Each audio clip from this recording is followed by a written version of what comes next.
Creating promotional content doesn't have to be so overwhelming. Really, all messaging falls into four categories: educational, storytelling, results based, and promotional. To have yourself a well rounded business, we're going to need all four. So let's dive into this episode. Being an online business owner is full of ups and downs. Some days you can't imagine going back to your 9 to 5, and other days you want to burn your whole business to the ground. We get it. Welcome to Chaos to Conversions, a podcast of practical, no BS strategies to grow your online business. Each week, we're chatting about launching, copywriting, mindset, and more, so you can make sense of the chaos and do more of what works. Join the conversation and let's grow together. Hello, and welcome back. This is episode 33 of Chaos to Conversions, and today we are going to be talking about 4 types of content that you absolutely need in your business.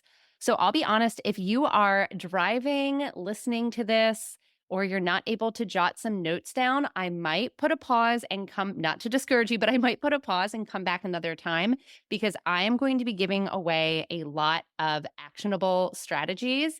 And you might actually want to grab either a pen and paper, a notebook, open the Notes app on your phone, something like that, just to get that right out of the way up front. So today we are going to be talking about the 4 major types of content, as well as how you can actually create them more quickly and more easily in your business. So the first thing we need to kind of get right out of the way is why people end up purchasing from you. And when we break it down, there's really 3 major reasons why people decide to purchase. And we're going to tie this in to the different types of content that you're going to be using in your business, whether you're launching something or promoting something or not. We can also arrange these types of content strategically for when we are launching. So the main reasons why people purchase: number 1, because you have built authority and trust with your brand. So people buy from you and other brands because they have a certain level of trust. They've either purchased from you before, or you've established yourself as an expert and you have credibility. So people feel comfortable purchasing from you. I like to call this giving off like name brand vibes. You might be in the market for a new set of shoes, for example, maybe a new set of sneakers, and there's 5 different choices in front of you. You are automatically going to recognize those name brands like Nike and Adidas, right? Maybe then some other smaller brands. So that sort of name brand authority and trust is definitely a reason why some people buy. So that's why it's really important to continue to create educational type of content. We'll talk more about that in just a minute. The second reason why people tend to buy is emotionally connected. So this is where different like storytelling and connection, making people feel really drawn into your brand, like they know you, and actually like literally getting to know people on a more personal level, can all come into play and play a role in why people decide to purchase.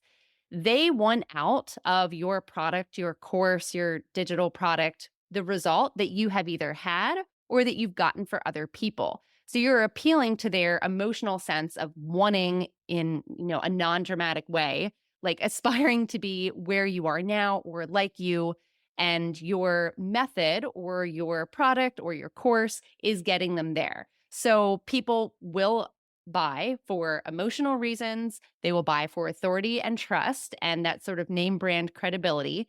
And also, finally, the third sort of major bucket of why people buy is going to be just straight logical. So you might have heard of some of this before, people being more like emotional buyers or people being more factual or logical buyers. But logical buyers are going to look generally at their return on investment for their purchase. They're going to look at the straight facts and figures. They'll feel like this purchase makes, sense for me financially and logically in my business. So things like discounts, bonuses, kind of opening and closing cart, that sense of urgency can also appeal to emotional buyers as well as logical buyers.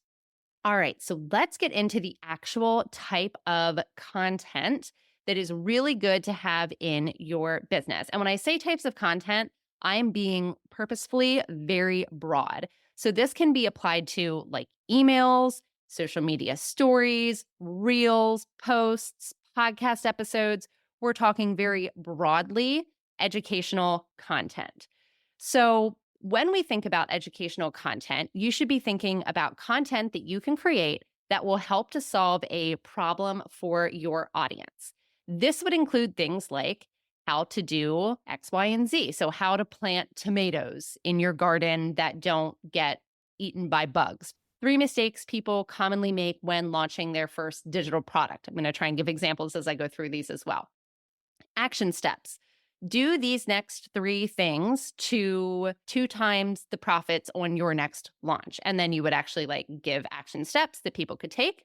Content like what to do next. So this would be where you're painting a picture.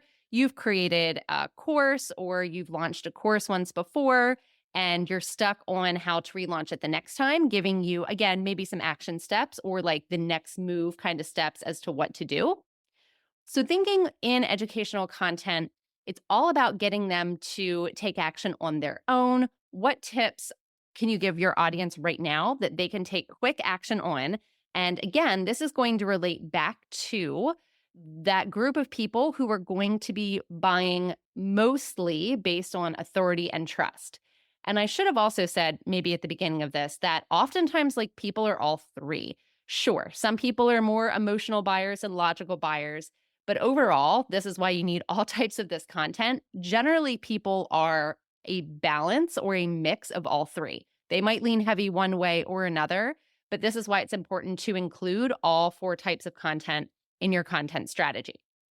So these educational tips are going to be tips and content that will give your audience an ability to take action on their own right now and establish that authority and trust with you as the expert in your field. Of course, we don't want to have only educational content and entirely educational content only on our feed or in our emails or in our podcasts, but it's definitely important to mix that in. So now let's think about how can we create this educational content. My favorite way to do it is to think about the method in which you are taking your audience through. So if you are helping them to launch an online workshop, for example, I'll just use myself as an example here.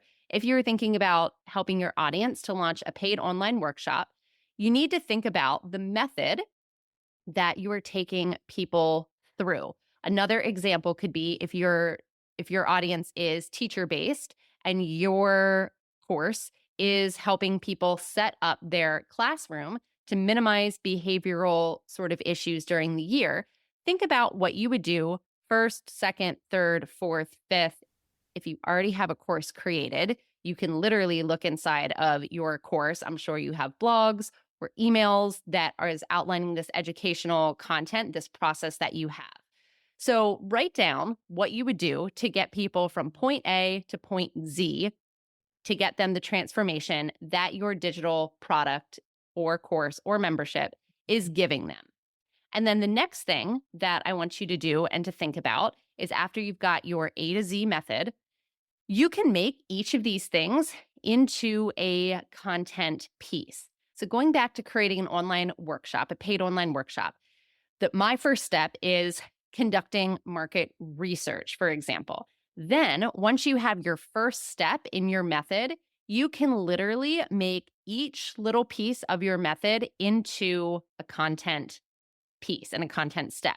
So again, my first step, for example, would be if you're creating a paid online workshop, you need to do some market research with your audience. So then I can take out my first step, do market research, conduct market research, and think a little bit further. Who should I be asking for market research? Or who should I be speaking to make sure that my audience is getting correct information when they do their market research? What even is market research? What do I mean when I say market research? When should I do market research? How far in advance of releasing an offer is market research necessary? Where are some good places that my audience could conduct their own market research? Why is market research so important? How are we going to use this market research to create our online workshop? So see what I did there? Once you have each little step of your method broken down, run yourself through that who, what, when, where, why, and how. It's not going to work perfectly for each bit, but run yourself through that sort of mantra and you'll be able to pull out a whole bunch of content pieces. Now, not all of them are going to be like A plus podcast episodes, for example, but you could even talk about something very simple on an Instagram story. So, again, this is why I'm talking very, very broadly about content and how we need each type. The next type of content we want to make sure we are including in our business is this idea of storytelling, personal connection, whatever you want to call it, but that sort of way that you're going to appeal to your audience by establishing human connection through the screen. So, more than ever, I mean, let's be serious. People are having a hard time trusting online business owners. And it's just because there's just so much hoopla and noise out there in the online space. So, we need to make sure that we are actually building authentic trust with our audience. So, this storytelling type of content is designed, yes, to appeal to your emotional buyers. It will hopefully make you memorable. And in order to think about this, you're going to need to ask yourself a couple of questions so you can definitely establish more so like your unique selling point, what makes you different, and how you can stand out from the crowd. So, again, going back to whatever you're focusing on in your business right now, whatever you're thinking about launching or promoting, or even if you're just in kind of like a nurturing phase of your business, that's all fine. But think about your general message and the general transformation that either your services or your product can provide to others. And then think back, how the heck did you get to where you are today? So go back through your life and think about like any milestones that got you to where you are today, any obstacles that you overcame. It could have to do with business, it could be personal. However much you share, of course, through your audience is totally up to you. Some content creators and some service providers, some course creators get very personal. You definitely don't have to do that. You could talk about obstacles through more of like a business lens, or like I mentioned before, if you're feeling comfortable enough, you could definitely share like personal obstacles you've overcame as long as it can, sort of relate to the transformation that your product or your service can provide to your audience. What skills have you learned along the way to make it to where you are? So when I think about this through the lens of like myself, I think about how launching is definitely a risk, right? And nobody, like even myself, honestly, at the time of recording this, I'm one day away from cart close on Create a Workshop That Converts, the self-paced version. And it's the first iteration of that. And even though I help people, launch their courses and products for a living, it's hard when you do it yourself. And I know that. And that is something I think that makes me unique in working with clients is that I do my own launches. So I've been in their shoes. You know what I mean? The other thing I think about when I'm talking about myself and my own storytelling content, I'm really, really good at backwards planning. I'm really good if you give me a date that you would like something done or your course launched.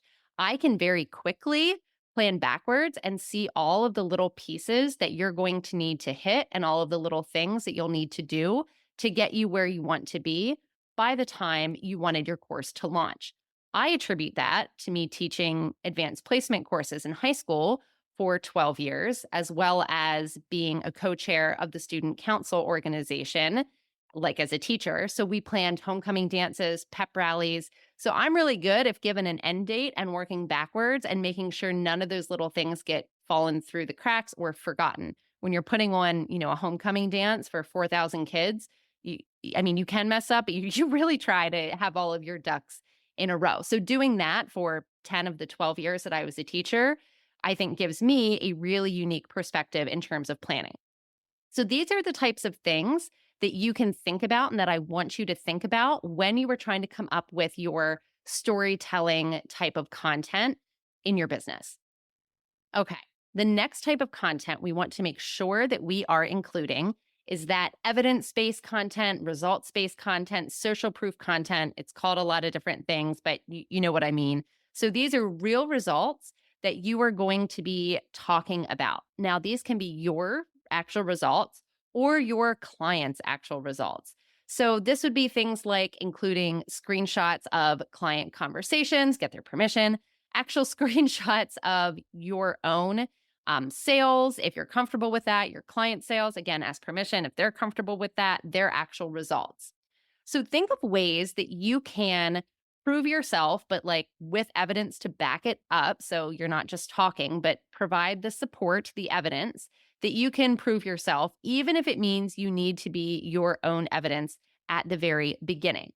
Don't be afraid to go back and ask former clients for testimonials, to ask people you've worked with for testimonials, or to honestly just, what did they think about working with you? Because you'll learn something and you can probably improve on it in the future anyway. So these are going to be actual real results that people can look at the number or the screenshot or the amount of people now in someone's membership and say, wow, that's great. Like I can believe that based on the numbers. Now, of course, AI has made this a lot more difficult. Canva, right? You can alter things. Do not alter things. These should be real results that you can actually talk about. So, how to get this type of content? You're going to need to spend some time with yourself, toot your own horn a little bit, write down your achievements, write down your clients' accomplishments if you're a service provider, or your audiences or your students' accomplishments. Where are they now versus when they started working with you or when they first took your course? How do they feel now, 3 months into being in your membership? Whereas they started and maybe they felt very disorganized, but now they're feeling much better. So, what you're looking for with these evidence based results is social proof. It's testimonials, it's evidence and proof that your process, your product, it works and that people love it. And it can feel uncomfortable to share these things for sure. This is honestly my least favorite type of content to personally share. And I think I'm not alone in that. Sometimes it makes other people feel like weird too. But it is important to celebrate your own accomplishments, your clients, and your audience or students' accomplishments as well. So make sure that you are including that in your content plan. Finally, we have the promotional content. So this is going to appeal to mainly the logical buyer because this is the sort of facts and figures. So this promotional content can be useful, of course, if you're launching, but anytime you're promoting, even if you're not specifically launching, but if you're promoting a digital product or a service or a course specifically, what are the features of said course or said service? What do people get? Like literally, what are they getting if they buy? So this is where you can literally take a look at your sales page and pull some information off of there, because these are just like the facts and the features of your course, your service, your workshop, whatever it is that the people are buying. Now, if you are in a launch period, you also want to make sure you are including if there's any like special bonuses, fast action bonuses, cart close bonuses, anything different that you were doing this round that they're getting that would be extra special if they purchased during this time period. Or if you're doing a cart open and close period, what are the dates? When do they need to make their decision by? This is also when I would include any sort of frequently asked questions that you've been getting. You can also literally look at your sales page again and highlight in your Instagram stories or a reel or a carousel post or an email about it, highlighting some of the more frequently asked questions if you were in that promotional period. Phew, that was a lot of information. If you have any questions at all, please message me on Instagram or send me an email. I would love to hear how incorporating all 4 types of this content influences your future promotions. If you've got an idea you'd love to test, create a workshop that converts. The self-paced version is open. Join in on the fun. The link is in the show notes. Thanks so much for stopping by to hang out with me today. If you want to learn more about how we can work together on a launch strategy or grab a freebie or one of the resources I mentioned, head over to duxburydigital.co/resources. I'll be back here next Tuesday for more practical strategies to take your business from chaos to conversions.